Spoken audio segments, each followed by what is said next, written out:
Persuading people to take the actions we want can be hard. Our teams and clients are bombarded with thousands of messages every single day. But there is a way for you to get above the noise. Stories. This is the Stories with Traction podcast, and I'm your host, Matt Zaun. Join my guests and me as we unpack the power of storytelling. We'll talk about topics like leadership, sales, and marketing, all through the lens of strategic storytelling. Enjoy this episode. Last year, I listened to a TEDx on YouTube that blew me away. The speaker's vulnerability, storytelling, and authenticity quickly positioned this TEDx as one of the best ones that I've listened to. Well, I'm excited because today's conversation, my guest is that speaker. Today, I'm joined by Mike Thorne, who is the founder and managing partner of Trust Inside. He is a business mentor at the Maine Center for Entrepreneurs. He is the chairman of the board of the National Council for Adoption. And he's also a Vistage Chair, where he coaches numerous CEOs to be better leaders. Welcome to the show, Mike. Thank you, Matt. I'm honored to be on it and look forward to chatting with you. Thank you for your time. I know you're extremely busy, so I appreciate you spending time with us. And I also appreciate your willingness to unpack elements of the TEDx that you launched into the world. And one of the reasons why I feel honored and privileged is because the amount of vulnerability you had with this talk, it really did blow me away. And I think what blew me away about it was it's very rare for an individual like yourself that has had so much success in the business world to be that opened and that raw with your upbringing and things that you've experienced in your past. So before we dive into some of the elements of that talk, can you just share with us why you felt the need to share that? Was there a certain aha moment where you said, hey, I need to share my story? Most of it, Matt, came down to all the people that I've been meeting throughout my career, and even more so within the Vistage community of highly successful people. And I started realizing everybody has a story. They're just afraid to share it. They've got something that happened to them at some point in time that holds them back. And my whole work is around unlocking human potential. And so I thought I was given an opportunity. Someone on LinkedIn reached out and said, Mike, there's an amazing TEDx down at Bentley University, and it's around rebirth. I think it'd be fantastic. And I said to the guy, I said, I don't understand rebirth. What do I have to do with rebirth? And he goes, your story. And so I just realized those two things, the concept around rebirth, which I thought I had uncovered that when I met my biological mother. And two, I started talking to more and more people, and I realized that everybody's got this story and it holds them back. And if we could unlock that, and maybe I could be the voice to get people to start unlocking, is really what drove me to go do it. Wow. So you mentioned Vistage, and I've had the opportunity now to speak to numerous Vistage groups. And one of the things that is very intriguing to me, and I didn't quite get early on, but the more I did it, the more I realized is before I would put a lot of these CEOs on pedestals, and I would look up to them as, wow, look at all that they've accomplished. And that is true. I still do that at times. But what amazed me the most is every single person, regardless of how successful I come into contact with, has some form of an inferiority complex. And what's amazing is they hold that in. A lot of them are not willing to express that or share that. And what, you mentioned unlocking human potential. I mean, correct me if I'm wrong, but I would think part of the start of that is sharing elements of our story that we've been in the darkness with. So if there's someone listening to this that they know that they have an inferiority complex with something in their life, what would you direct them to do? Where would be the starting point for them to kind of get that off their shoulder? I think the most important thing is that everybody knows what their dream, the North Star is all the time. They do actually know it deep down, but something happened to them along the way. It could have been as a child, maybe someone said something to them. And I would just suggest that people just sit with themselves a little while. And it's one of the strangest things, the amount of people that would rather be, I forget the study, people would rather be like tasered for an hour than have to sit with themselves for 30 seconds. But when you do that and you really sit down and think about what is that story that holds you back, then you can start to work towards where you want to go. It's interesting, Matt, the Vistage group, we had 50 of us going through the training. And at the end, they asked this question, and every single person there said, I wasn't sure I belonged. Now, you're talking Wow. about people that are running companies, selling companies, millions, billions, whatever. But I just believe everybody goes through this belonging, building, believing phase through everything they do in life. But I think if you just sit with yourself, I think you'll understand like what is it that's holding me back, and then I know what my dream is. I know what I want to do, and put those two together, and then go from there. I think I've found the work I do, people know those two things. What is it held me back, and what is it I want to accomplish? And just sit with yourself and work through that would be a start. So one of the things that you alluded to in the TEDx, some of this was indirectly, but with all the stories that you shared, it's almost like we really get our identity often with our business accomplishments and what we're quote unquote doing.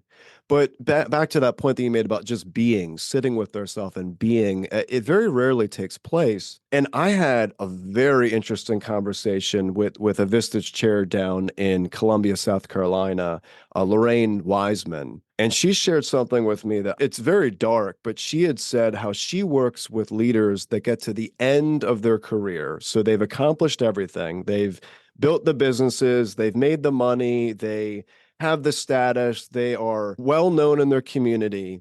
And then they retire. And she said the amount of depression that they have and the suicide rate amongst people that have it all, they've done it all, and then they retire, they lose their sense of identity and belonging. And she's doing research now on what this means. And she said the closest element of research that we have is veterans that return from war based on Mm. this kind of study with depression and suicide. But it's amazing because a lot of people will look at a CEO, or they'll look at a hyper successful person thinking they have it all together, the world is theirs, but they could be struggling with depression and suicide. So, or through suicidal thoughts. So, my question to you, Mike, is do you think a big part of that is they weren't able or willing to sit with themselves and understand more of themselves and having attunement with themselves? Is that a big part of where this is coming from? Yeah, I think that's the symptom, but the disease is, you go back in history, and when the first veterans came back from war, and I've done a lot of work and talking to people, and I love to get to the root of like, what is it that's how we started. So I would say it starts when you think about when people came back from the wars, what did the country do? The country didn't say, let's help you navigate that transition. We said, no, we're going to stay silent. We're going to create cemeteries for you, and we're going to honor you every year. So that generation grew up in this environment, like we don't share stuff, we just internalize it. And then they raise the next generation, on we go. And I think now it just exploded with what's happening. I think that's, without getting into an hour conversation, I think there's some roots to that of how we were brought along in life. And then, yes, then they get to this point in time and they're like, well, I really can't share because that was not the way I was brought up and brought along. I just think those are the people I work with. I like high integrity, growth oriented people that care about the environment and the community they live in. When I get those people in the room, they all have a story, and just sitting with it ultimately is where you get to it. But you always find it started somewhere else. Wow. So you mentioned different generations and how we pass that on. And recently I saw, it was a couple of weeks ago, you put a message out regarding the why and the how some generations you're explaining the why to them, some the how. And it seems more and more when we're talking about leaders, it's very challenging to navigate this. I mean, there's so many generations in the workplace. There's so many differences of opinion. So, how would you coach a CEO to make sure that they're including all the generations in the workplace? Do you have them think about that why and the how in their messaging, or what do you do? How do you coach them through that? Yeah, I'm a visual person in terms of trying to share stories. And I think sometimes as CEOs, we are snakes. We're in the grass, we're moving around, and all we can see what's in front of us. And I would just say you need to be an eagle. And there's a guy, and I'm trying to think of his name. He's a great negotiator, does a lot of global work, and he talks about this idea of get up on the balcony. And the number one thing that CEOs who are very experienced, when they've done research on this, they say, what is the one thing you'd recommend to a young CEO? And they say reflection.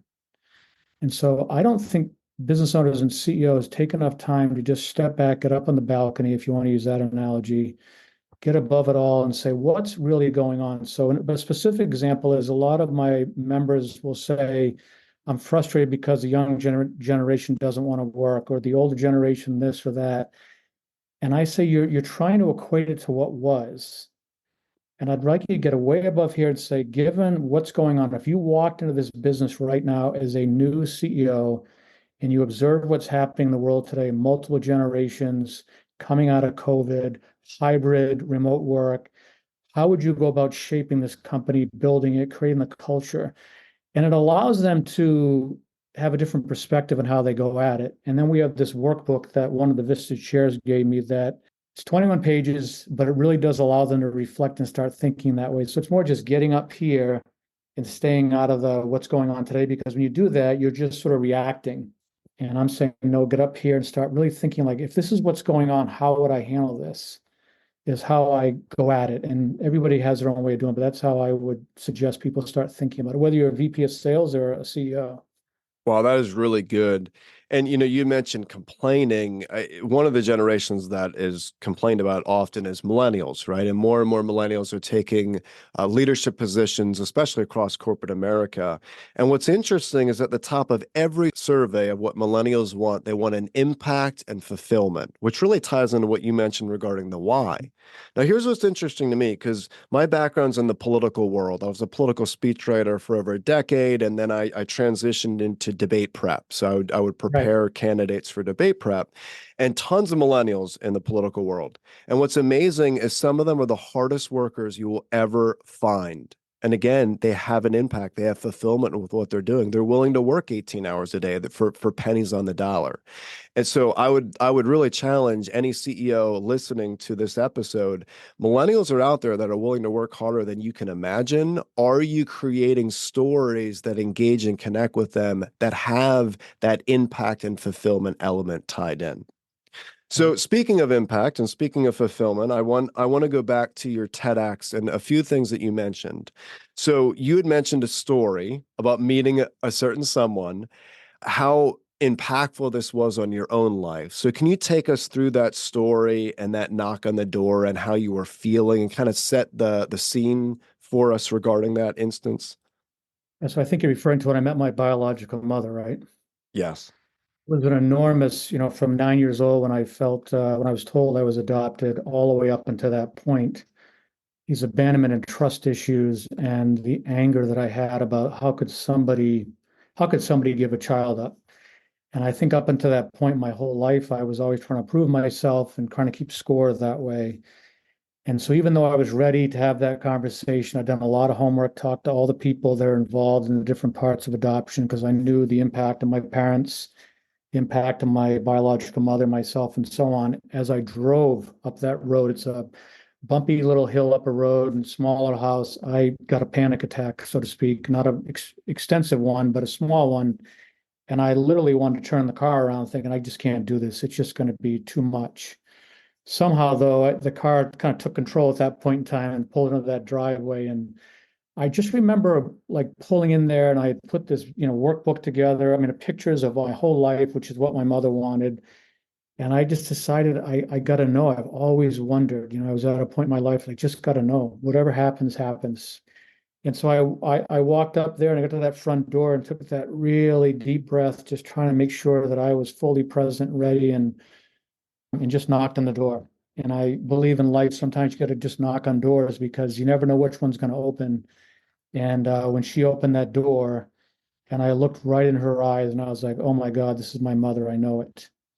And what's interesting about these moments is my sister came down the stairs. I didn't know who she was, but I assumed it was my sister. And she looked at me and she said, "Look, I'm sorry I'm here. I know you want to have a conversation with the mother, but I didn't know who you were. I didn't know if you were coming in here with like they had no idea who I was. So here I am thinking I'm the one that's frightened, and they were frightened, like, who's this guy? Is he really your son?" So it was an interesting, but the thing that struck me, Matt, was I went from this angry, pissed off, like the world screwed me, and just sitting and watching the room. And when we got there and met the rest of my siblings, and I thought, boy, I've been actually blessed. My mother made a very difficult choice, and I understood her, understood she was coming from. And I think a lot of my resilience and tenacity came from her. So that really was a turning point in my life. It really was an amazing experience. Wow.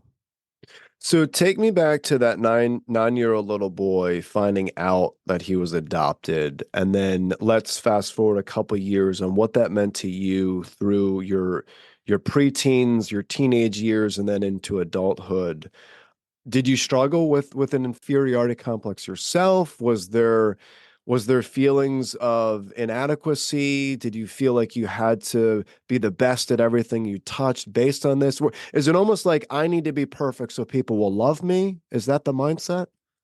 Well, initially, when you're sitting there in a living room back in those days with the shag carpeting, the old New England living rooms, and all you hear is, Mike, we want you to know that we love you and you're adopted. It was like, boom. Like, what do you mean I'm adopted? Like, what does that mean? Like, I don't belong to you? Like, this incredible sadness and frightening feeling of, oh my God, what happened? It just gets shattered. Your whole self-worth just gets shattered. And from that point forward, I really spent a lot of time saying, what do I have to do so that nobody does that to me again? And what it manifested itself into, Matt, is my whole life. And I got into sports. I became sports became my arena. The Hank Aaron story I mentioned at 1974 when Hank Aaron broke the record, that was like, oh my God. I was so admirable about how he was handling the grace and space he gave people through all that. I was like, God, I want to be a professional baseball player. Only made it to college and never got that far, but that was my dream at that time. But I found sports was great because there was a score and you sort of know whether you won or lost. But the downside of that was, which impacted me later on in life, was at first I was like, well, I was captain of my high school baseball team, my basketball team, played on the football team. I must be doing things really, really well. But I learned later on in life that what I was doing was I was sort of forcing people to come along because I wanted to get the outcome. And that was self-centered and it was not a way to really lead. But I kept getting these successes thinking, okay, I guess that's the way it is. My business career the same way. I went from a salesperson to a key account salesman manager, VP to president of a company until I got fired at 40 and really had to like start over again. Wow. Okay, so let's talk about the sports piece because Yep. you mentioned the outcome, which I want to get to. So I also have a story regarding sports that was good and very negative. So I wrestled for 10 years. It was a big part of my life. And when Mhm. I got to high school, my high school wrestling coach was a very abusive man. Okay, so not Sorry. Mhm. sexually, thank God, but he was very Yep. abusive emotionally, verbally, and also physically. So he struggled with PTSD. He was a veteran of Vietnam. And unfortunately, he didn't get the care he needed. So he took it out on all the kids. Right. So I basically, in this very important season of my life, which is high school, is I was being molded in an extremely stressful environment with just incredible amounts of abuse. So Yep. my view of success was very warped from the sense that I had to work not only intensely hard, but in this loop of anxiety, almost this vicious cycle of always having to have anxiety.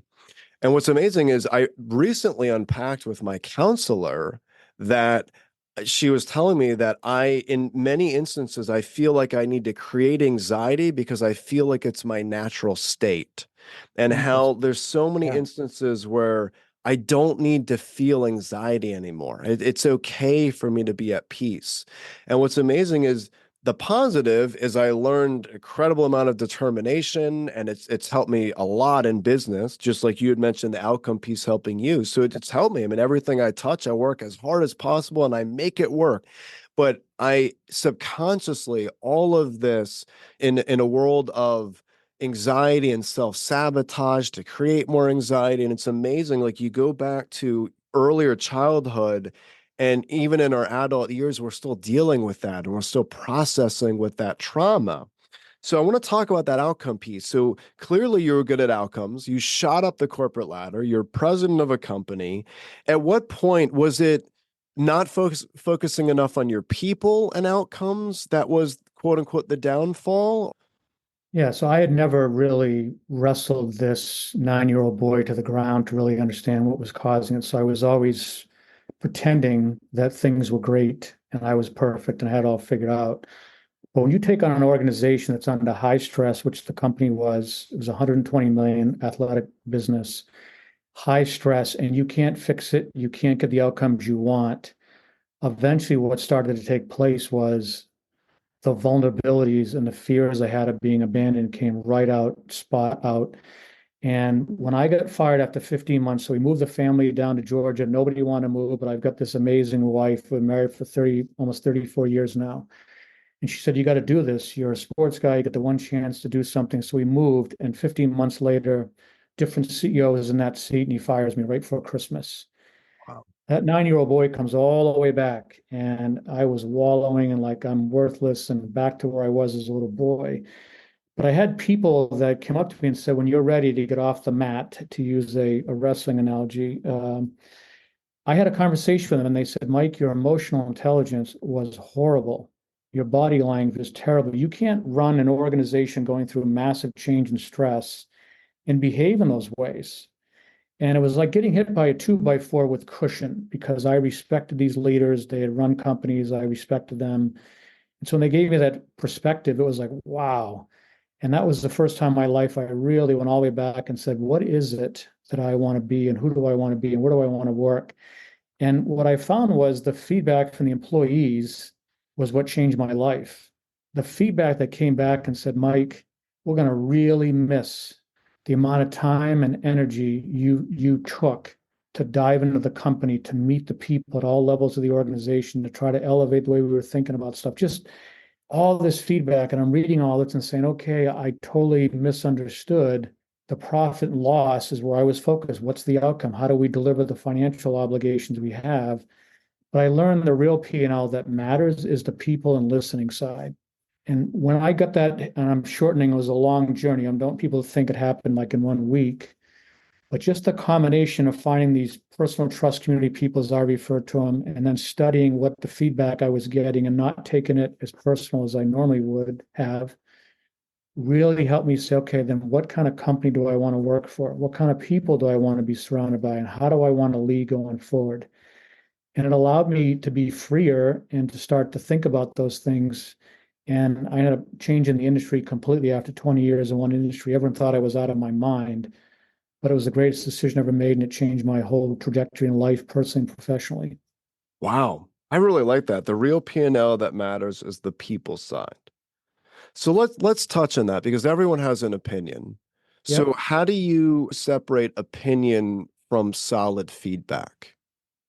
Well, I think you gotta find, you mean as far as from employees or people that give it to you or? Yeah, so let's say that 100 employees approach you about something and you're going to hear tons of different opinions, but how do you know that it's solid feedback that you should run with?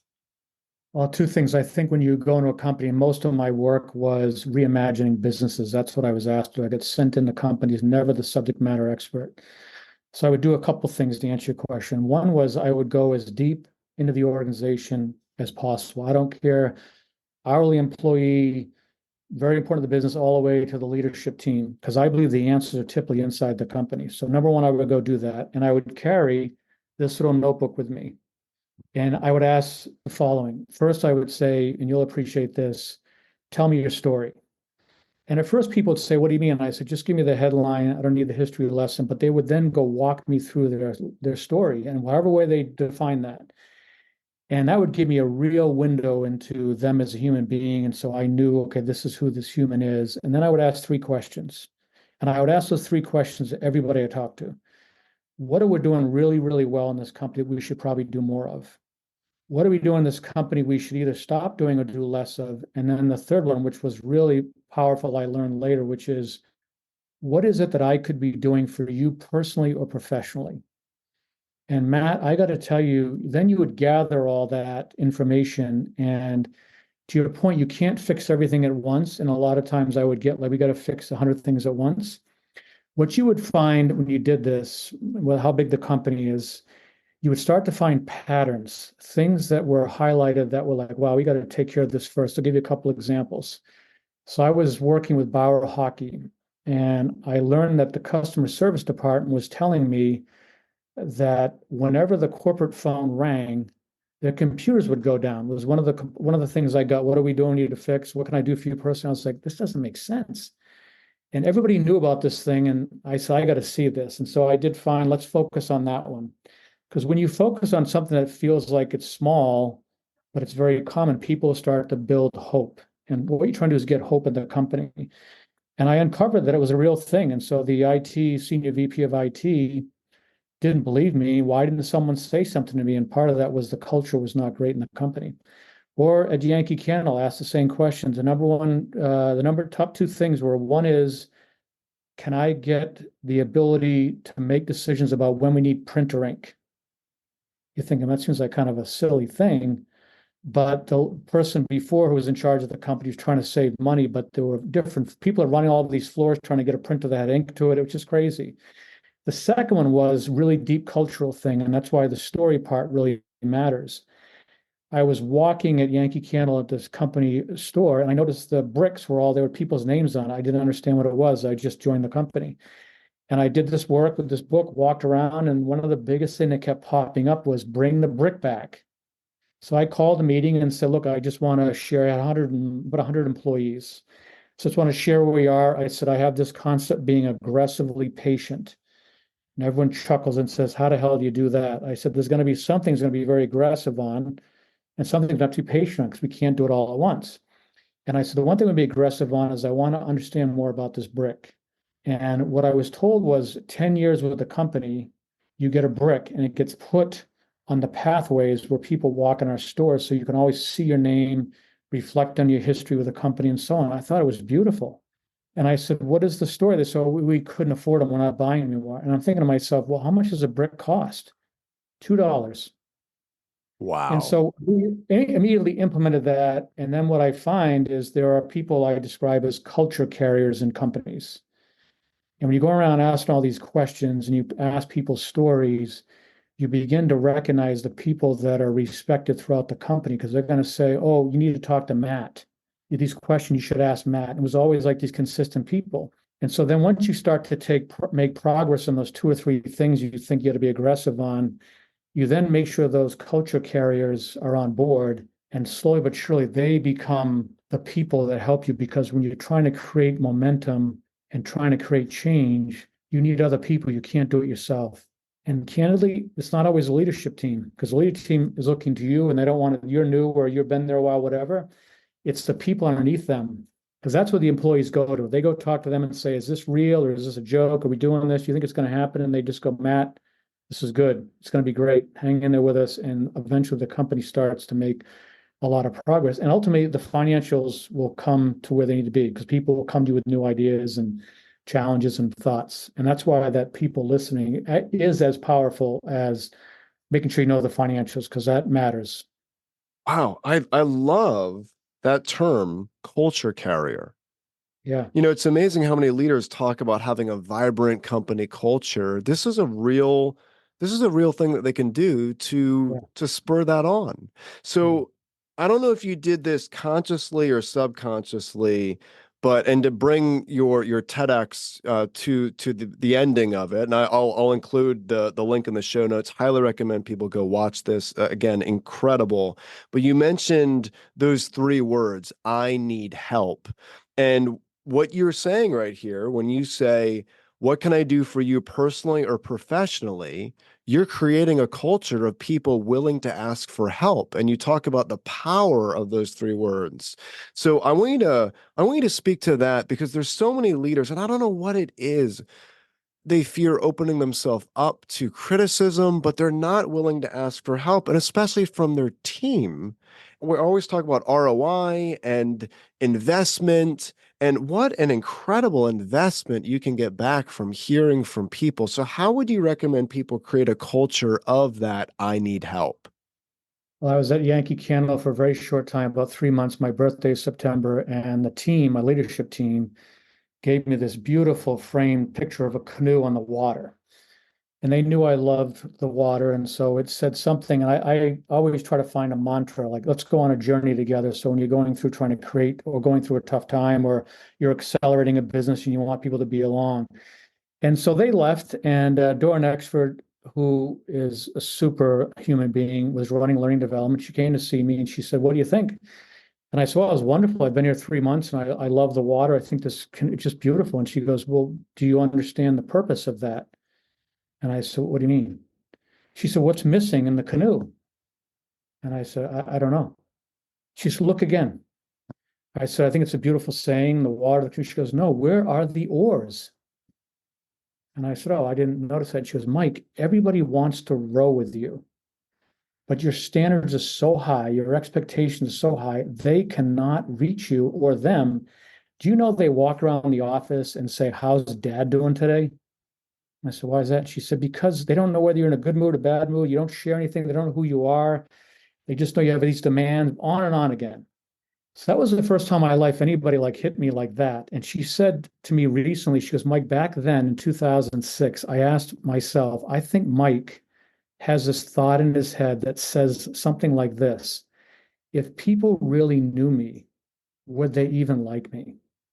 And so she started me on this journey, like first and foremost, go spend time walking the floor. So simple, like, but I wasn't even doing that. I'd come in the office, go get business done, and then ultimately spend time sharing stories about myself, my weekend, my family, and people started sharing. And then I had to do a Toastmasters event and shared even more. And I started realizing, wow, the more people get to know you and understand you, the better chance they're going to open up. I'll give you one example if I can. Sure. I was head of operations, customer service, and me, great, great guy. A VP of sales job opened up, our biggest business, and everyone goes, Mike, I know you're new here, but he's your guy. Kurt's your guy. I was like, God, I don't see it. I don't know. Every time I ask Kurt to get stuff out the door to ship to hit the numbers, we never hit the numbers, and he's always like pushing back. I don't see it. I went back to get my book out, sat down with Kurt, and I said, Kurt, let's do this again. Just tell me your story. Tell me what's going on, and 3 questions again. And I uncovered that he grew up in a family with 3 brothers. He was very young. His dad passed when he was young. He had no mentor. And he saw me as that person. We got in this deep conversation. We had 2 or 3 of them. And ultimately, it led to, he said to me, he goes, Mike, I know everyone wants me to take that job. And I think in life, you have to keep going up in your career because that's how life works. And if I was to say no to this job, I'd probably get fired. And I thought, why would you think that? Well, just to shorten the story, at the end, he said, Mike, what I really, really want, I want to be in the room when that Staples red button gets pushed. I don't want to be the one that has to push it to make that decision, but I want to be in the room and contribute to the conversation. And so we went down the road and I started to give him scope enhancement. So I'm not a big fan of this get outside your comfort zone. I believe to stretch within your comfort zone. So Kurt had amazing skills that we wanted to harness, and we sent him over to Europe to do the same thing, but it stretched him, but it was with his comfort zone. And Kurt was a big Patriots fan, big Tom Brady fan. And finally, that quarter was coming up. And I go, Jesus Christ, we're owned by private equity. We got to hit this quarter. And I went and I knocked on his door. I said, big boy, I said, it's Brady time. Matt, I didn't have to say anything else. I didn't have to prod, plead, anything. He just took control of the moment. And for the next 5, 6 years, we never missed trying to do everything we could to deliver on every obligation we had. And it just took an understanding of the human side of things, both for me to be that person and for them. And I just kept, that is like the 7 years I got my PhD in how to drive financial performance, but also the people side of it. It's a brilliant time Wow. for me. Wow. Thank you for sharing that. Yeah. One of the things I do want to bring up, and I'm very interested to hear your perspective on this, is the quote unquote family business dynamic. Okay. So first, let me say that recently I was talking to a gentleman and I was mentioning an element of trauma and I said lowercase t, not capital T. And I was corrected saying, there's no such thing as lowercase trauma. He said trauma is Right. trauma. This gentleman did two tours in Afghanistan, experienced Wow. horrific circumstances, and said your trauma it should be focused on just as much as mine, right? So I definitely learned not to say lowercase trauma. Yeah. However, we're talking about that. We're talking about early childhood trauma. We're talking about different things and our upbringings and what that's done. And you mentioned the story of Kurt and how he didn't have that father figure and he was desperate for mentorship. But I know there are people listening to this episode that are going to think to themselves, why can't we separate the family from business. They're not our family. We're a business unit. We are focused on outcome and production. And then another part of it is there's a lot of younger generations that are coming into the workforce that they call their parents their best friends. They run ideas by their parents often. So you're almost like bringing their parents to work as well. What would you say to someone of that mindset? I think the family dynamics, the lack of understanding of each of the generations has huge implications to the performance of the business. So I think the first thing is how do you connect it back to the performance of the business? Because that's what they ultimately care about. And fortunately, most recently, Harvard Business Review came out with a study that has proven a concept I believed in for a long time, which is that purpose-driven companies far outperform these command and control environments, which is kind of what I'm interpreting as I listen to you tell the story about the family business. And the study showed that over a 4-year period, the EBITDA performance is up 12.5% when you drive more performance driven versus this command control. So I think just listening to you, a lot of people, unfortunately, that's all they think about and say, well, let me ask you a question. If we could have more harmony, because I don't believe in the work-life balance, I think it's impossible. Everything's so integrated today. So one of my members talks about having harmony, like how do you have harmony when you have to, because it's integrated, you're working from home, remote, whatever. And I think the financial benefit is now clear. We have something tangible that says, hey, there is a lot of value there. So now that we know this, yes, you're clicking along, growing at 5 or 6%. But if ultimately you get to 9, 10, 11%, and you could sell your company at a higher multiple, you could build a more impactful company, would you be open to thinking about that? Then it opens the door a little bit more because when you try to push on the personal thing, it's very, very hard for those people that have kind of grown up in that environment. So I would start with more of the statistics with them, which I don't usually like to. I usually think people make decisions on emotions and support it with logic. But I think in this case, the logic does catch their attention. They go, what the hell is that all about? And I said, well, let's talk about this. And I'll give you an example. I have a member who's been fighting this concept forever.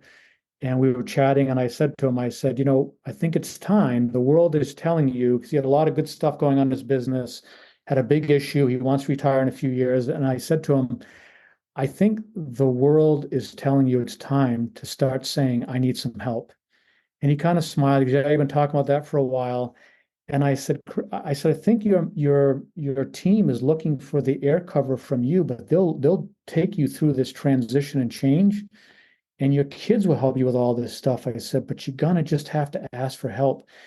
And he laughed, smiled. I walked out the door and I saw one of his head leaders. And to shorten our conversation, he said, Mike, I love the family. They're wonderful people. They take care of employees. But every time we have to push towards a hard decision and the employees push back, they just give in because they don't want to lose that family thing. And he said, if I could just get air cover, I could help them navigate all this. So I left the building, quickly texted him and said, hey, big guy, air cover, ask for help. So I think it is just, hey, there's a logic now that says it works and it's important. And the question is, what is it that holds you back? What's it that's, kind of stopping you from taking ownership? Am I answering the question? Yeah, absolutely. And it's a story piece as well, right? There's tons of stories throughout that. So even though you're expressing logic, it's backed by stories. So I appreciate you sharing that. I also appreciate this conversation, Mike. I really appreciate your willingness to be vulnerable and share in the way that you did. There's 3 specific takeaways that I'm going to have from this conversation. I really appreciate you sharing the difference between snake and eagle. You mentioned that snake versus eagle, getting up on the balcony to reflect. I think that there's a tremendous amount of wisdom in that. Yep. The second takeaway for me is you mentioned the real P&L that matters is the people side. And I think as leaders, focusing on that people side, being intentional, that's going to drive the numbers for sure. Yep. And then the third and final piece that I've never heard this term before, I appreciate it, is the culture carriers piece, is people carrying on, propping up that culture. And you asked that one question that I think is so powerful. Well, 3 questions, but one of which that stood out to me, which is, what can I do for you professionally or personally? I think that that is so important to create that culture of I need help. And the more people ask that question, you're going to get to the bottom of so many different problem/solution things to do. So I think there's just tremendous wisdom with what you said. So thanks again for your time. If people want to learn more about you, they want to reach out to you for mentorship, where's the best place that they can go to get that information? Two places which has everything is my website, trustinside.co. And then LinkedIn is where I share an awful lot of content on LinkedIn, but the two places I would go. Perfect. All right. I will include both of those in the show notes. People could just click and go. I will also include the TEDx. Highly recommend people check that out. Thank Mike, you. thanks again for your time. I really appreciate it. No, I appreciate the opportunity, Matt. I love the work you do, and I'm a big fan of storytelling. So thank you for all the work you do. Thank you for listening to the Stories with Traction podcast. Please leave a review, since positive reviews will make it easier for others to find this conversation. Next episode will launch on Friday at 8 a.m. Eastern. Until then, remember, if you want to persuade with power and inspire those around you to action, you must share more stories.